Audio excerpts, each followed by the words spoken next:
You are listening to the podcast for learning the language of A Course in Miracles so you can understand the meaning, embody the message, and live the teachings as a way of life.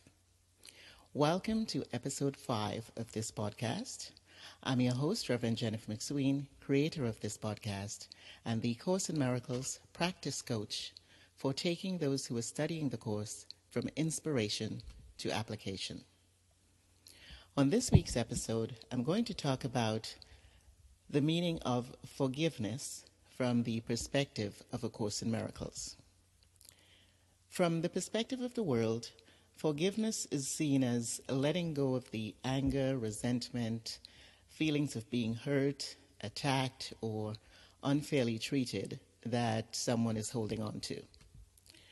And from this perspective, forgiveness also requires that you let go of the need to condemn, punish, or have the person or persons pay in some way for the wrong, the hurt, or harm you have judged that they have caused you.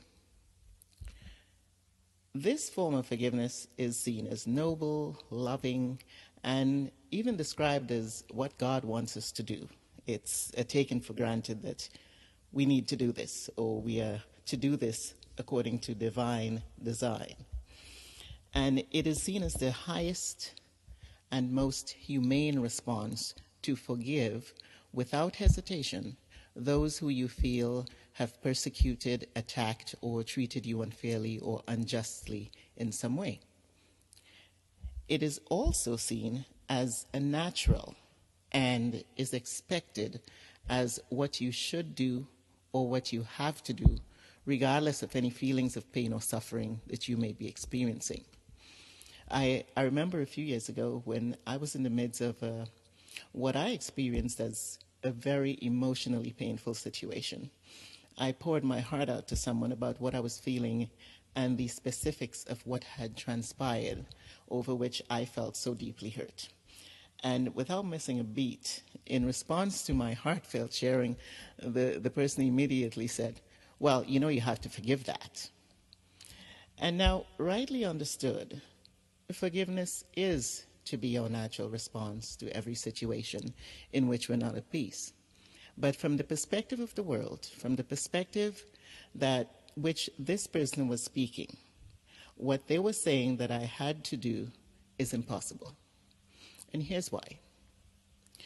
Even though forgiveness is, we see it as noble and humane and loving and a natural response to an attacker, when we look at it from the perspective of the world, it is unappealing, it is fearful, it's painful, and difficult, if not impossible, to practice. Because to forgive, by any definition or from any perspective, is to let go. So the thought of letting go of the pain, the hurt, or the wrong that you believe was caused or done to you by another, and letting them go unpunished, it's not only unappealing, but it seems even more unfair. Once you have judged someone to have caused you pain or wronged you in some way, you will feel like they're getting away with something at your expense if you simply just let it go and let them off the hook.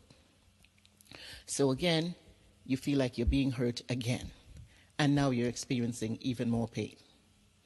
And what's to stop them from hurting you again if they're only going to be getting away with it, right? Because you will forgive them again. That now puts you into a state of fear. And because of the way we look at forgiveness, what we're being asked to do as the process of forgiveness, or what we're being told to do to forgive, is really the result of forgiveness, or what can only be done or experienced after you have forgiven. So conventional forgiveness, or forgiveness as defined by the world, confuses the process of forgiveness with the practice. Forgiveness, that is true forgiveness, as A Course in Miracles calls it, what forgiveness really is not an act or something that you do through words or actions. It is a process that takes place in your mind, which is then experienced in some form of peace, safety, and oneness or wholeness, and is then projected outward in some form that reflects what you're experiencing. In other words, you will respond to the situation, the person, the condition, whatever it is, from a place of peace and safety, oneness and wholeness, as opposed to from a place of pain and fear.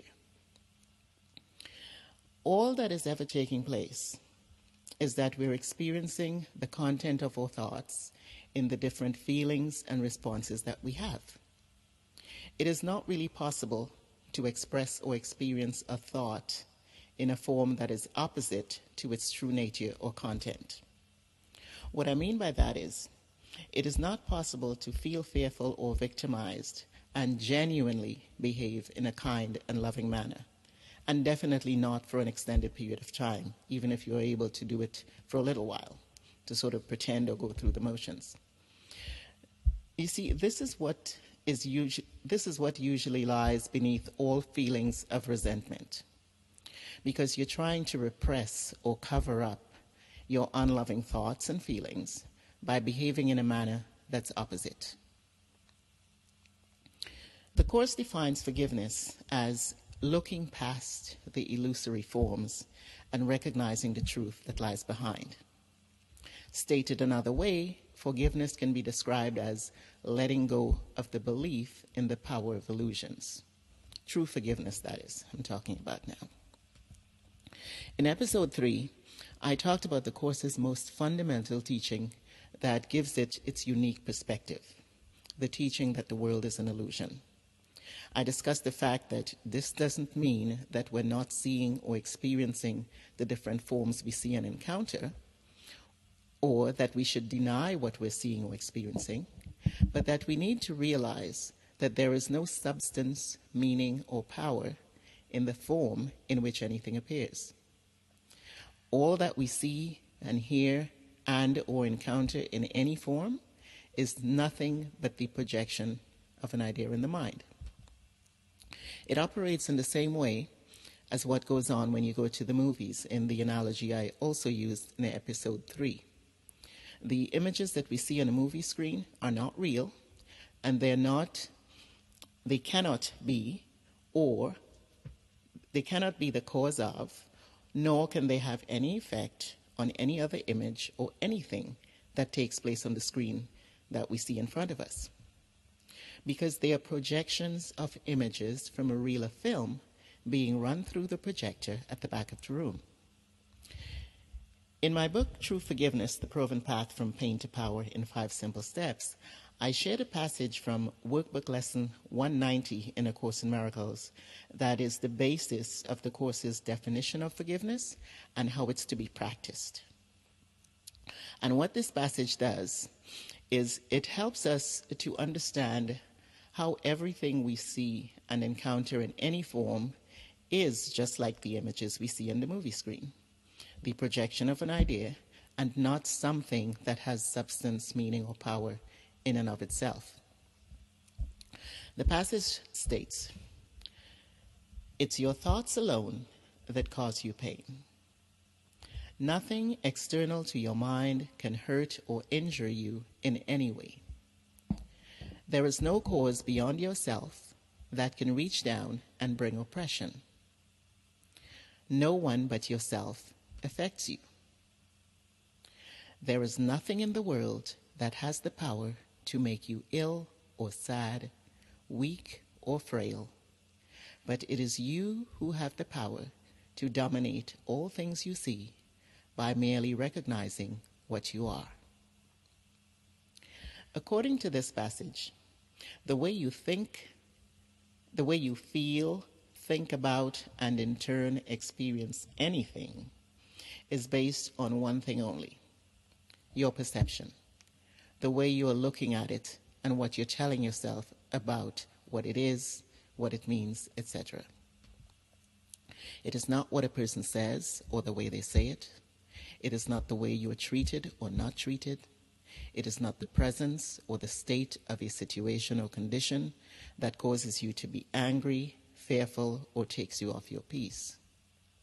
Because the form in which anything appears, or the form of anything, or the presence of the thing itself, is literally impotent, powerless with regards to your feelings. As it says in the passage I just shared, it's your thoughts alone that cause you pain. So this makes forgiveness, as the Course defines it, fearless, painless, simple, and very doable. Because when you realize that it's your thoughts about something that is causing you pain, not a thing or a person, and to forgive is to let go, then all you have to do is let go of the thoughts that are causing you pain. There is nothing or no one to feel victimized or treated unfairly by, or fear future attacks from, because all that is taking place in any moment in which you're not at peace is that you're experiencing the contents of thoughts of judgment. The opposite of forgiveness is judgment. Judgment is where you make a declaration or an assumption about something or someone, separating it and setting it apart from other things, assigning meaning to it, and giving it an existence on and of its own. We do this all the time with everything and everyone we meet and encounter, whether they cross our minds or whether we cross each other's paths. This is what we naturally do as a result of perceiving ourselves as separate bodies, human beings, and we look at everything from that place of judgment. It is because we look or see through the lens of judgment that we entertain the perception of ourselves as capable of being attacked, unfairly treated, or victimized by the things that we see, hear, and encounter in the world and in our lives, and then experience it in different forms. It is this perception, or rather misperception, that the miracle is designed to correct. So true forgiveness as defined by the Course, is really about shifting your perception of yourself in such a way that the thought of judgment doesn't even come up in the first place. The Course teaches that forgiveness is our function. It's literally what we are to do and be, and how we are to respond every moment. It should be the given response in any moment or situation in which we feel attacked, unfairly treated, frightened, disturbed, or not at peace. Because it's our thoughts of judgment that we are experiencing in these different forms of dis-ease, forgiving, letting go of those thoughts of judgment, is what will allow us to experience peace, safety, and wholeness, or healing. In other words, a miracle, instead of some form of dis-ease, pain, or fear in those situations that appear threatening and challenging. So how you practice true forgiveness as a way of life, how you perform your function, according to the Course, of looking past the illusory forms to the truth that lies behind, is to simply remind yourself that everything you see or encounter in any form is nothing but the projection or reflection of an idea in the mind. And in and of itself, it has no power to affect you in any way. The more you entertain this perspective and become willing to accept it as the truth behind all things, you will find that you become less prone to judgment. And as a result, you will be experiencing less thoughts of judgment. In other words, you'll be experiencing less forms of dis-ease, pain, discomfort, or lack of peace. Because you will be recognizing and acknowledging the truth that lies behind all forms. Within your mind, you'll be engaging in the process of letting go of the belief that anything or anyone can cause you to feel anything. And this, in a nutshell, describes true forgiveness. That's forgiveness from the perspective of the Course. And it's what the Course sees as the key to happiness, the means to miracles, and a path to freedom and the healing of our minds. So that's it for today. Thank you for listening to this week's episode of the podcast for Understanding the Language of A Course in Miracles. If you enjoyed this episode, please leave me a review, subscribe so you don't miss another episode, and please invite your friends to listen. Have a great week and see you on the podcast next Wednesday.